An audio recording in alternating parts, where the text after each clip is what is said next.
Hi, everyone. I'm Chalene Braun, and this is my son, Skylar. He's my oldest. I'm a mother of 4 children, Skylar being my oldest, then Cassie, then Cabin, and Kylie. And Kylie is on a plane right now to Indiana from University of Texas, Austin. So she wishes she could be here, but she won't be here until after it's over. But that's all right, because we're here to share our story that why ICAN has been so impactful to our family and what it has meant to us. So I'm going to start back when I got a call after losing our daughter, Cassie, at the age of 20 to an accident while she was studying abroad, from some great family friends of ours that said, hey, could you meet us over at our offices? We have something we want to share with you. And I said, of course. These were business partners, family friends, people we knew well. So when they said, can you come over? I said, yes, let's go. And when I went there, what did I see? A beautiful golden retriever. Just months after losing our own Cassie, that they wanted to name Cassie. I was blown away. I didn't know anything about ICAN. I didn't know anything about their mission. I didn't know anything about what they do at all. But there, staring me in the face, was this beautiful smiling dog named Cassie, and she was about to enter the program going into the facilities in Pendleton. I talk about that because that was the first, not only the first introduction to ICAN, but also our sort of first thing that our family was able to process after losing our daughter, our sister. And it was really overwhelming trying to process. I don't know if any of you have experienced some serious grief like losing a child, but a lot of whys enter that equation, a lot of how comes, a lot of what does this mean,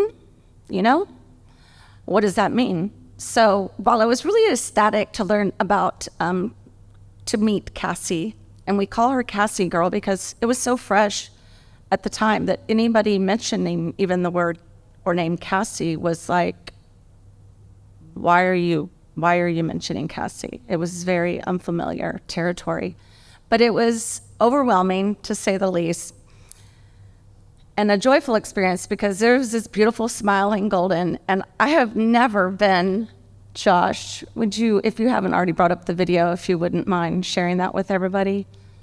The golden is Cassie, and I've never been exposed to goldens, but can I just tell you right now, I'm a huge fan. They're so awesome. And so I started delving into like, what is ICAN and what does that mean? And how does Cassie, our daughter, our loss, how does that fit into this picture? And while those answers didn't immediately come to me, I would be remiss in saying that our grief was not impacted. I would be remiss in saying that our grief wasn't not impacted by ICAN. It was substantially impacted by ICAN. And all of a sudden we have this beautiful golden in our lives, and concurrently, we're talking a year and a half after losing Cassie, Cassie Girl, the golden, she entered into the program and she was doing great. And we were all Team Cassie, all my friends, we were volunteering for Puppy Love. I learned all about all the things that ICAN did, and I was rounding up all my friends. I was so excited just to be part of this organization that I barely knew anything about, but I knew it did wonderful things. So I did, and we did, and the more I got involved, the more I realized, wow, this company is, this business, this foundation, whatever you want to call it, is powerful. It's impacting so many people, and it's impacting mine. At the time, it wasn't, like I said, but 2 years after losing Cassie. But all of us were struggling. And the reason why I have Skylar up here with me is because he was my oldest. And it's interesting that the military is mentioned here tonight, but my son was also in the military when we lost his sister. And while they were very gracious and letting him have some time off, it was still very hard for him to deal with losing his sister, being away, being without family, being unable to share his grief with his friends. And so when we got the call about 9 months later that Cassie was going to be released from the program because of her hip dysplasia, I knew immediately that she needed to go to Skylar because Skylar was having problems. He was experiencing extreme grief, as we all were, but more so because he was really isolated. He had just recently been released. In fact, when Dino called me, Skylar was still in the Army, but we made provisions for her release to coincide with when Skylar's contract was done. And Skylar is the one that immediately took care of Cassie.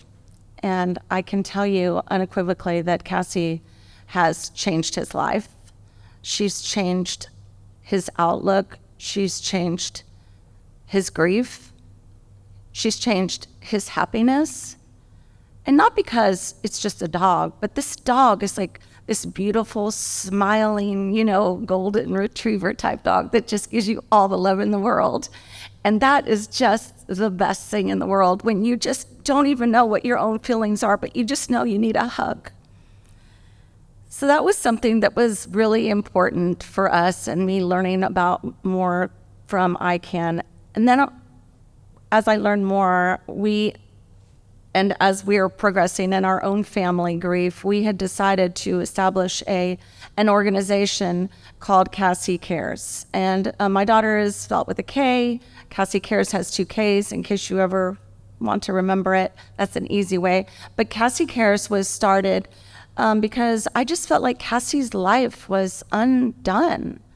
It was so odd to me to think that this girl that grew up being so passionate about service and giving back to her community, the girl that always said, "Oh, Mom, for my birthday, I don't want to have a party. I'm going to have a party for a family, and I'm going to have my friends bring presents for the family, and that's going to be my birthday." But that was Cassie. She led this life of service, and it was amazing to me that somebody so young at the age of 10 or 12 was saying these things. But she was able to continue her life doing all of these service impactful things when she entered as a freshman at Cathedral High School, ultimately graduating in 2015. She was able to hone in her skills as a philanthropist, if you will, by engaging with their philanthropy programs.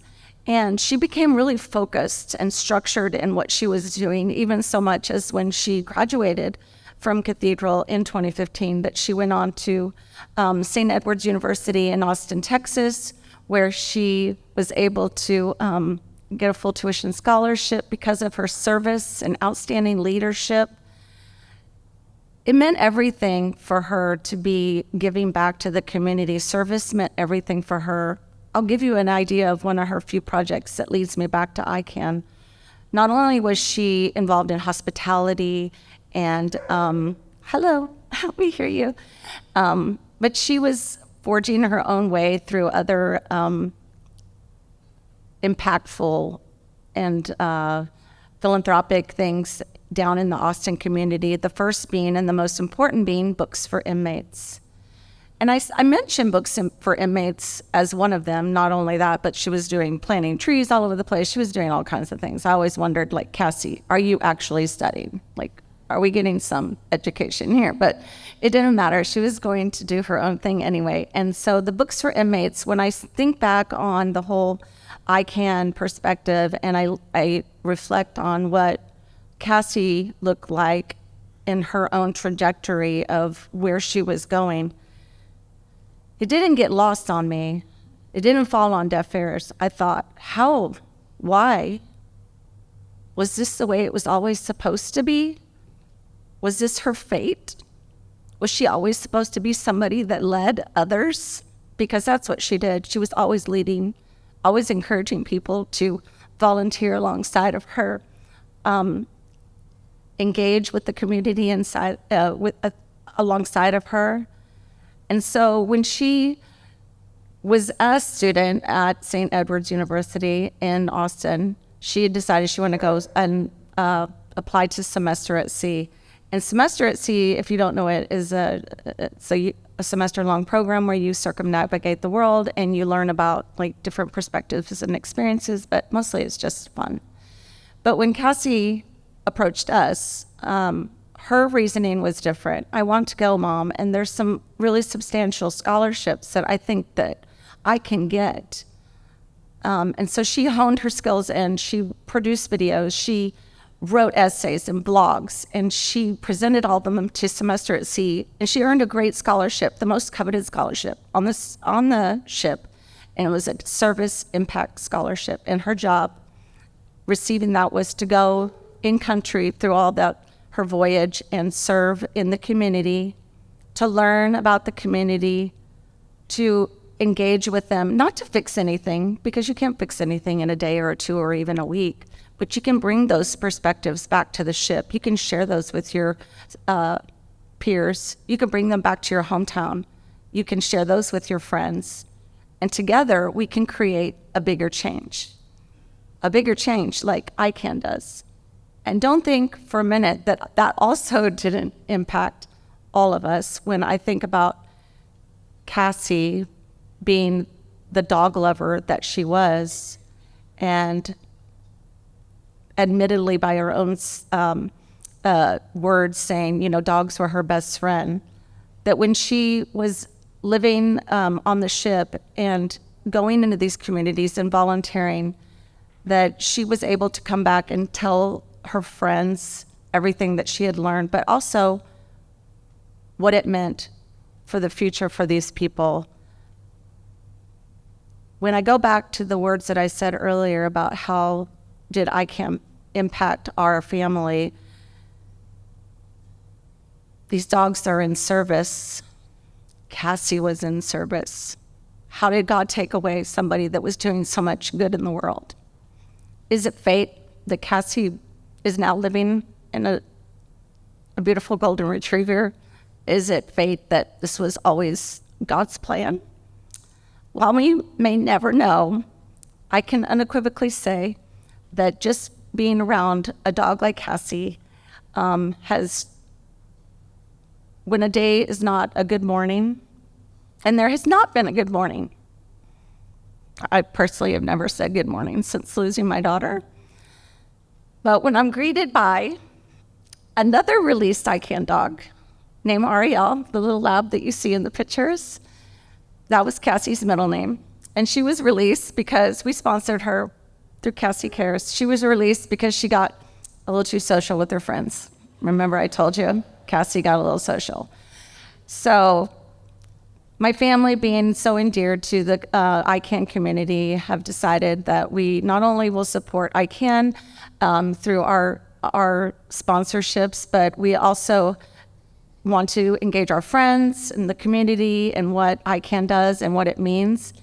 And I just want to share one more thing about what ICAN has meant to us. In a time when it seemed like we were alone in the world, and a time when it seemed like we didn't have reason to smile, and a time when we felt like it wasn't a good morning, I'm always greeted by Ariel, who also got released. Like I said, I'm always greeted by her wiggles and her bows and her head tilts. And she reminds me and actually causes me to say, "Good morning. Good morning, my beautiful girl. I love you so much. Thank you for being here." Thank you all for being here, and thank you for supporting ICAN. I want to personally thank Diane and Rhonda Hall and Carrie McClintock that's here with us tonight. Thank you for introducing us to ICAN.